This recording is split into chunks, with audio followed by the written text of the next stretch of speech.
Hey, what's up guys, Totallydubbed here, and today I'm doing a video review for the AOC AG272FCX. I know, it's quite a mouthful. Now this monitor can be found for around £310 on Amazon.co.uk. Link will be down in the description below in case you're interested. Now this monitor is a Full HD 1080p 144Hz monitor that has an NVA panel that runs at a quoted 4 milliseconds response time. It has a 16:9 aspect ratio, and in terms of the other specs, you can find them in the link in the description below.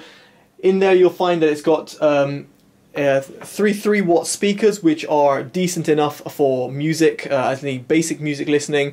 You've got a headphone output, you've got 2 USB 3.0 ports, and you've got VGA DisplayPort 1.2 and 2 times HDMI 2.0 ports.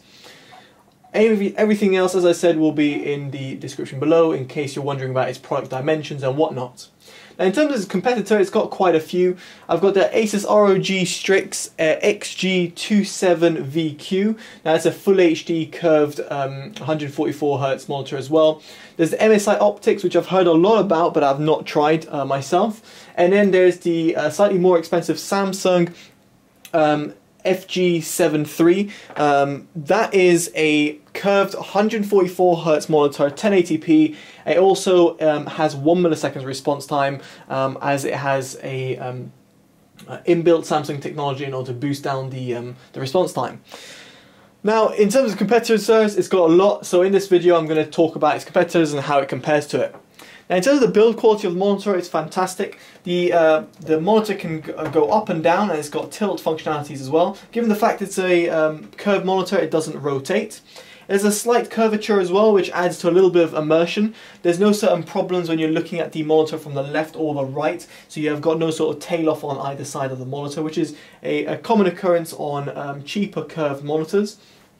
The monitor has a 3-side borderless design, which means it doesn't take as much space as you expect on your desk. So when I first got it, I thought this was a smaller monitor, but no, it is a 27-inch monitor. It's just because it's got no bezels on the side, so it means that you've just got a little bit more space on your desk, a little bit more things to play around with. And it's beautiful in terms of that design. Now underneath you've got a light which can be customized, and in terms of customization it's actually quite easy. If I could figure out which button it was, there you go, it's the last one. So you can change the LED color between green, red and blue, so it's not RGB, it's just pre-defined colors. And then you can also adjust the level of it by, if I could work that out, there we go. You can also adjust the intensity from strong and off, weak or medium. Now I have it on strong just because it shows up quite a bit, so it's quite nice. Other than that, at the back of the monitor you've got a sort of like stand in order to, a solid stand which allows you to actually grip the monitor and actually pick it up if you want to. I'm not sure why you'd ever want to do that, but more conveniently you've got a little headphone stand which is found on the right hand side. A little headphone arm comes out and you can put your headphones. That's quite useful for gamers alike if you just want to pop your headphones on there. There's also this little control pod that's included. It's always useful in order to access like different presets that you might have, or in order to flick through the OSD. It's not particularly interesting to me, but it's good that AOC have actually included it. It's just a useful little tool in order to use to go into the OSD. In terms of the OSD, it can be accessed via a small joystick button underneath the monitor, which is right under here, and it's very easy and very useful to use. Now through the OSD you can customize all various options, and right now I've got it on the user color temperature, and I've got red at 50, green at 48 and blue at 49. That's to me what I found the best colors. Speaking about colours, how does it do? Now this has got an NVA panel, so naturally you would expect fantastic contrast ratios.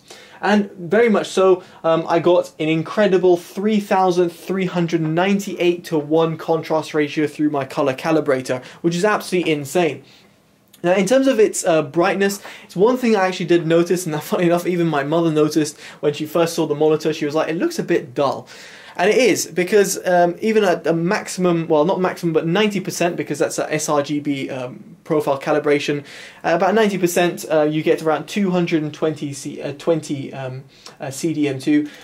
which and then on user mode it gets to about 240, which in all honesty, just put in layman terms, it means that if you have a bright sunlit room, or you've got a bright room, then the monitor might seem a little bit dull to you. You might want a little bit extra in terms of from the monitor. However, if you're going to be gaming at night, then the monitor is going to be plenty bright, so I wouldn't worry about that.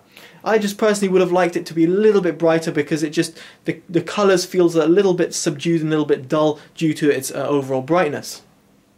Now, in terms of moving into its colour accuracy, through the calibrator you are able to see over here that the colours were relatively good, apart from the dark blacks and the grey tones. It's a little bit odd that it came up as that, because VA panels are notoriously known to be very accurate in this domain, but nevertheless this is what the calibrator came up with. Now, in terms of my own personal experience, I got it off sRGB mode, so as I said, this has got sRGB mode calibrated and was put across versus the sRGB colour profile. In terms of my own experience with my own eyes, I found that the monitor does look slightly washed out, a very slight amount. It's not as good as class-leading IPS monitors out there, and yes, they can be used for competitive gaming.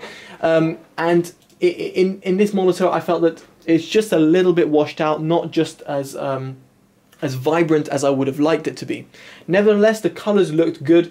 No matter what scene I threw it at, the contrast ratio really comes out, and the colours generally look, as I said, relatively good. They're not the best that they could be, but that said, we're talking about a gaming monitor over here. We're talking about a 320 odd pound gaming monitor, so it's to be expected that you're not going to get the best out of it. If you want a bit better, then you're going to have to invest a little bit more. But I'm going to talk about that in just a bit. So overall, I can just say that the colours are good. If you're going to be gaming on it, you'll be fine. If you're going to be watching movies on it, you'll be fine as well. But if you want something that's really colour accurate, and if you want something that's going to be really like setting your eyes, like it's eye candy, then this monitor is just not it. It will look like a slightly washed out tone versus a class-leading IPS, or such as the Samsung VA panel that I noted before, which has fantastic colour accuracy and colour reproduction. Now, most importantly, how does it do in terms of gaming? Now, what I did over here is I turned the overdrive to extreme. So it's got, well, extreme on strong, I think it's called. You've got 3 separate settings, and I've got it on strong right now. Now, on strong setting, what I found is that the response time of the monitor is boosted down. However, you do notice a slight amount of overshoot. So there's a little bit of purple trail which occurs, which you might not be able to see on the monitor over here, but a slight purple trail that occurs. Now, that is a slight problem for people who are going to be using the monitor for playing games like Battlefield or very like Overwatch or games which are very much graphically intense. But if you're a competitive gamer, then playing a game like Counter-Strike or something similar won't be a problem at all.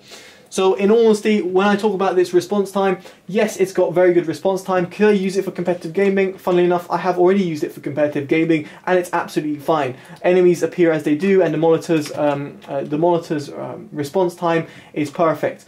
Now, in terms of the input lag, the monitor's input lag seems perceivably low, which is good for competitive gamers. Of course, it's not going to compete with some of the fastest TN panels out there, or going to be as good as some of the very expensive IPS panels I've come across. But nevertheless, it is a very good monitor which I would use for competitive gaming. For casual gaming, as I said, if you're going to be using casual gaming, I would tone down that overdrive setting to medium, or even not even turn it off, but I'll put it down to medium so that you get less of that overshoot ghosting. Just bear in mind that when you're on medium, the monitor will feel a little bit slower, and that's because the response time of the monitor is a little bit bumped down. So overall, in terms of gaming performance, it's actually very good.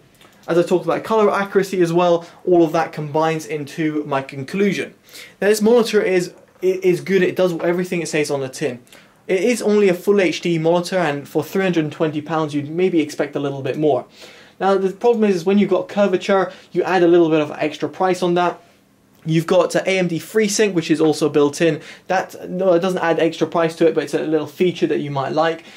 the only thing I just have to say over here is that for a little bit more, you can get a lot better. For £350, I'd much rather get the Samsung monitor instead.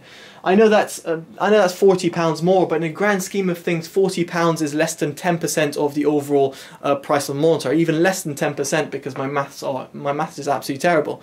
But all I'm trying to say over here is that if I had £350 to spend, I would buy the Samsung rather than buy the AOC and have some spare change. At least that's in my opinion.